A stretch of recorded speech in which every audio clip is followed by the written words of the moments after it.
On our trip, we went to the Mexican states of Quintana Roo and the Yucatan. Quintana Roo is dominated by the tourist mecca of Cancun, where we flew in and out of. South of Cancun is the quiet and somewhat traditional town of Puerto Morelos, which is where we stayed. Now, the whole area is incredibly flat and muddy and very swamp like, kind of like New Orleans. The town of Puerto Morelos really was wonderful. It was undeveloped, it was beautiful, interesting architecture everywhere, very friendly people, beautiful beaches, and some incredibly varied restaurants, which were delicious. Our apartment was a couple blocks away from the beach, and we had so much wildlife just popping in and out. We have coatimundi and lizards and birds everywhere. We'd wake up every day to the sound of bird song and jungle sounds. It was such a beautiful and relaxing spot. We really managed to pick well. There's a lot of people out, but we were all socially distanced. Everyone was wearing masks, and we just got to see a lot of Mexican families on vacation having a great time enjoying the day.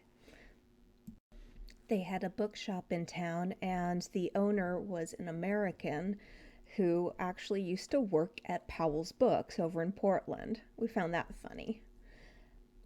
So it was pretty windy most of the time, so it was a little bit hard to get out and enjoy the waves and enjoy the reef, but we did get around to it. Puerto Morelos had a co-op of snorkel operators, all local guys, and so we went out with one other couple and enjoyed the reef. It was a little bit choppy, but it was pretty amazing. We got to see a lot of things like this stingray that our tour guide was crazy enough to poke. I do not know what was wrong with him, but it was so cool to see.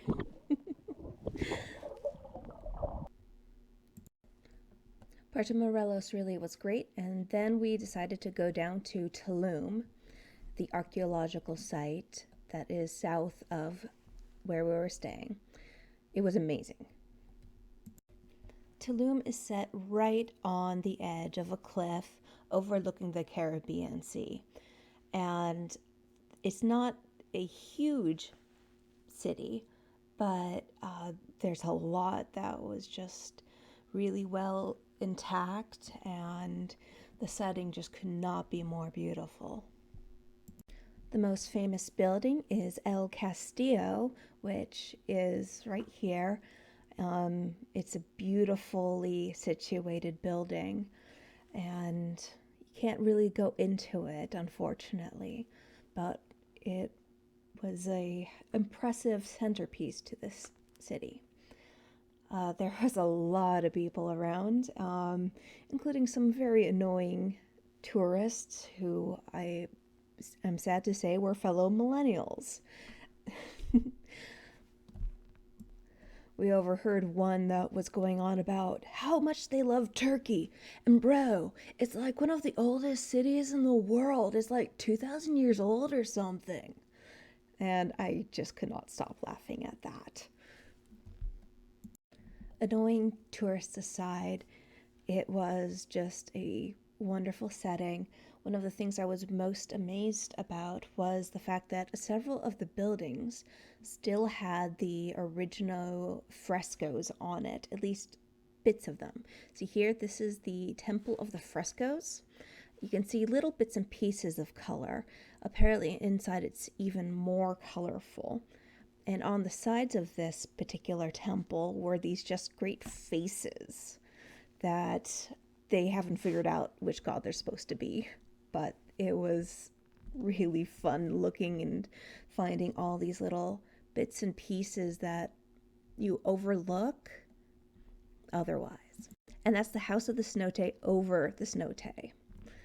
And when we were coming out, we saw this group of people around the garbage dump, and we didn't know what was going on. It was a whole bunch of coatimundi totally tearing up the garbage and being adorable and very raccoon-like. You can tell that they're raccoon cousins, but even cuter, especially with those tails of theirs. The next place that we went was to one of the cenotes. Now, these cenotes are, as you can see, these big holes in the ground. They're sort of like wells, but they're just holes in the limestone, and they fill up with the cleanest, freshest water. The one that we went to was called cenote.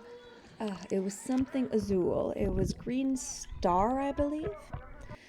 And there's so much life under the surface. You can't really see it when you're on top, but there's an entire ecosystem, and it's just really breathtaking. And we just spent hours and hours there because it was unlike anything we had ever seen, and it was kind of cool water, but not too bad. And the place that we went, it had this really fun zip line into the water, which we didn't do, but there were a lot of other people doing it, and we just had a lot of fun watching it. The cenote that we ended up going to was not our first pick. We went down what is called the cenote route, which is inland from Puerto Morelos, and we were going to go to a couple different ones that had been recommended to us, neither of which were actually open because they couldn't meet the COVID guidelines.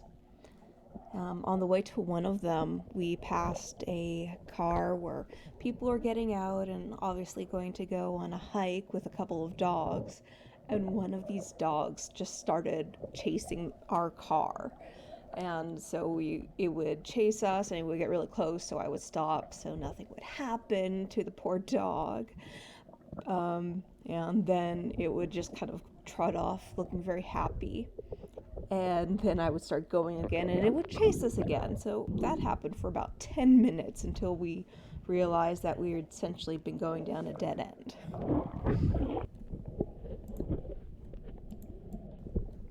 The Cenote Road, which is pretty similar to most of the roads outside of the major highways, it was just filled with potholes, and it's kind of a crazy driving scene, but it was entertaining, and it kept me on my toes. Let's say that.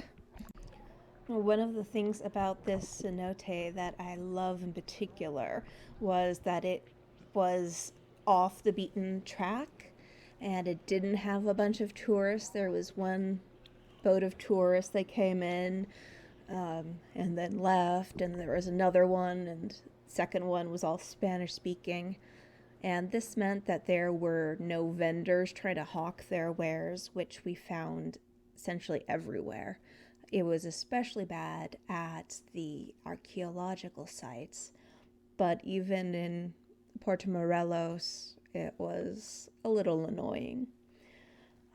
But there's places like this, these cenotes, which just are gorgeous limestone caverns and links to the past, and I'm just so glad that we had some time to enjoy them and not be bothered by the massive tourist industry there. One place we were bombarded by vendors was Chichen Itza. This here is El Castillo, the castle, and it is absolutely breathtaking. I've seen so many pictures, but none of them really do the justice that it deserves. It's a massive site. We did not get to see it all because there's just too much going on. It was very hot and humid, and vendors were swarming us, but there were some amazing things. So this is the side of the ball court, which very steep steps. The glyphs in this area were just pristine. It was amazing. I've never seen such clear glyphs in any Mayan ruins in my entire life, including this one. This one was at the ball court, and The ball court looks like it's too big to actually function as a ball court. I mean, look at that hoop. So that's more of the incredible depictions on the ball court. Nearby, there's this very scary looking thing. This area used to be where they stacked skulls from sacrificial victims. Thankfully, it's just the stone skulls that remain. Otherwise, that would be very creepy. So this is the Temple of the Warriors, which is right by this giant colonnade. And yeah, there's just so much going on. The lizards were out and having lots of fun. There's some areas that are pretty well excavated, some not so much. And you can see where the jungle essentially took over. This is in the older section of Chichen Itza, and I loved it in particular, especially the observatory, which I've been wanting to see for years now, and it was very impressive. It's huge. It's so unique in that shape. Nearby was this complex, which they call the Church and the Nunnery, and the sculpture work on this is just fantastic. It was gorgeous, it was intricate, it was sometimes kind of funny, and it was all in such good condition. It really blew me away. I never thought it could be in that good condition. You can even see some of the paint still on there. I mean, it's amazing, and it is huge. It truly is.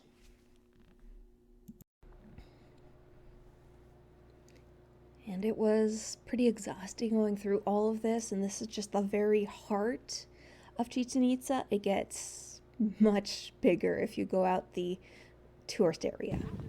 Okay, so this is the entire ball court when you're down in it.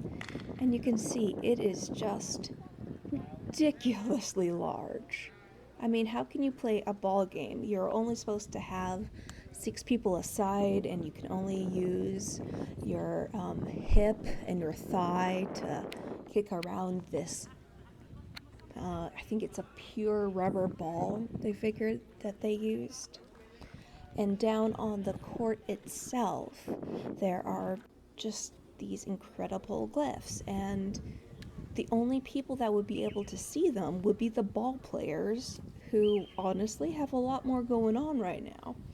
So it's unclear as to whether this was really a ball court or sort of a ceremonial ball court memorializing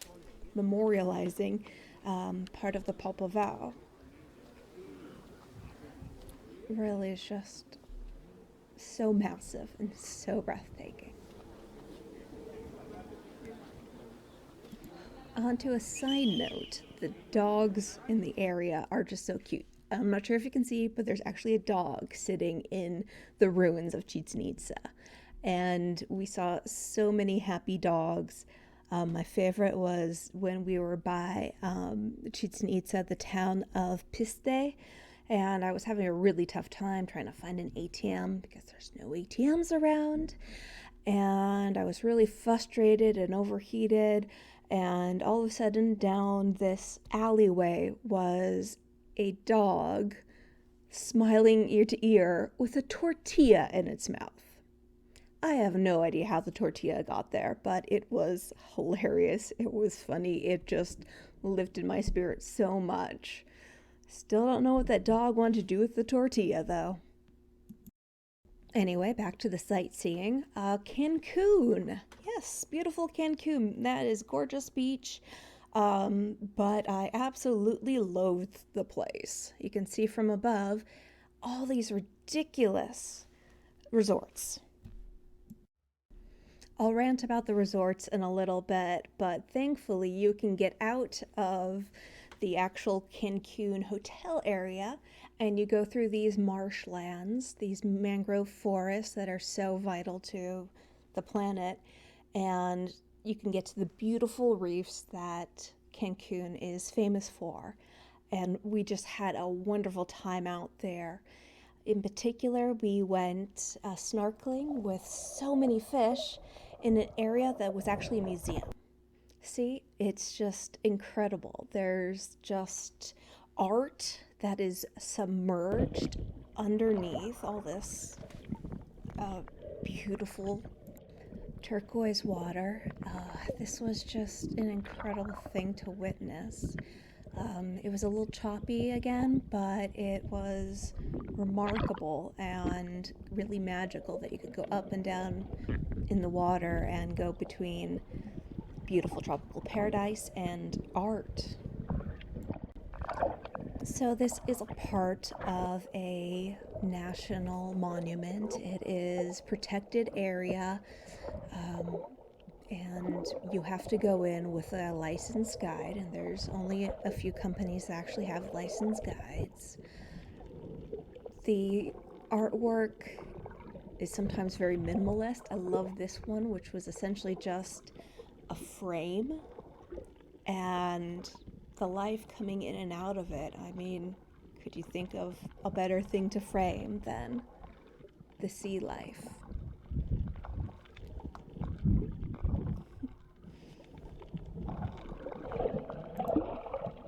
So we stayed on this snorkeling tour for quite a while.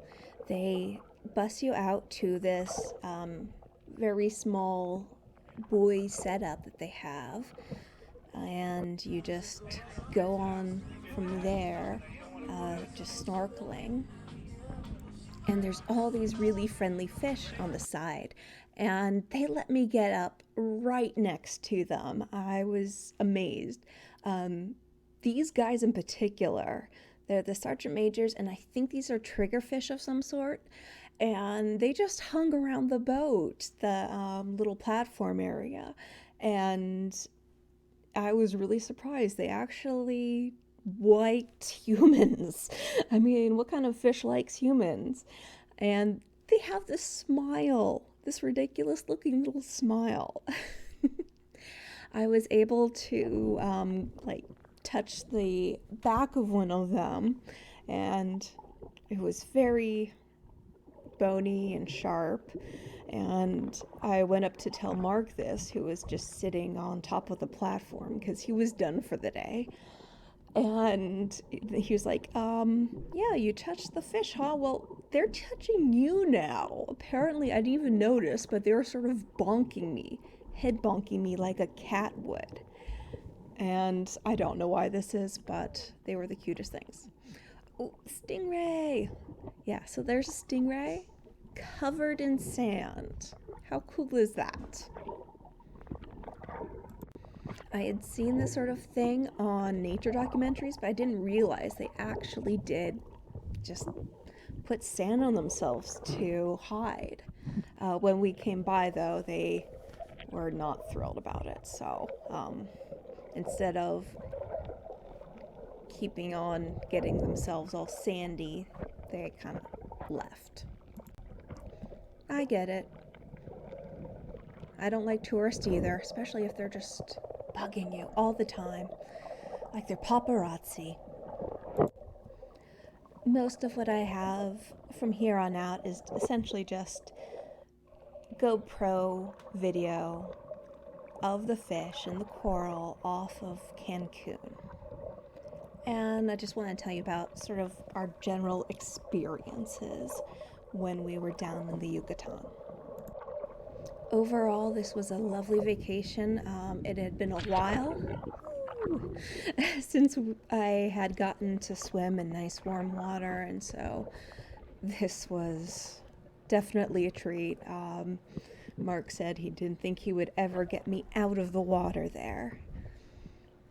It was very warm despite it being November, but we found ways to cool off, often with a nice refreshing drink. The people there were very nice, and a lot of them spoke better English than I speak Spanish. So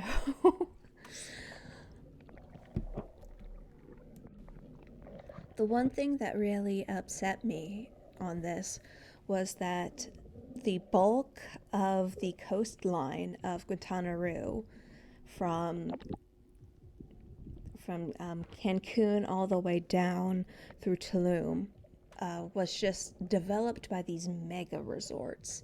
They aren't just all inclusive, they're gated.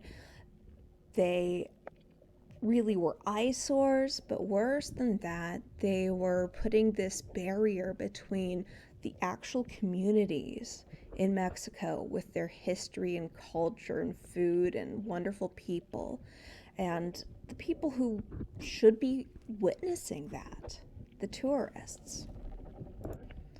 A lot of these mega resorts had sort of this Disneyfied or even bastardized version of Mayan history and culture. One of these resorts slash theme parks actually took over one of the smaller archaeological sites and turned it into a theme park, which, as a historian and, dare I say, humanitarian, I could not stomach it. The most ludicrous of these mega resorts had a fake Mayan temple, and going up and down it were escalators. Not stairs, escalators. And that kind of sums it up. And I just definitely prefer Belize to this area for that reason alone. The people are very similar, of course. They're Mayan in large part, but one of them has their sort of culture intact, and they're not hawking cheap souvenirs or working as maids and busboys for a bunch of white tourists. And I really felt bad as one of these white tourists. But despite that, overall, we had a really nice time since we were able to find the non-touristy spots and just bask in the beautiful nature and the Mayan ruins, delicious food, and wonderful people. It was a well-needed rest from being stuck inside in Washington for the entire year. And look at those parrotfish. I tried to figure out what all the fish were, but it was really hard. Just have to say that the rainbow parrotfish were huge. They were like 3 feet long. I never knew they were that long. So, not as good reefs as Hawaii, but come on, that is a high bar. See, rainbow parrotfish. And man, they are bright.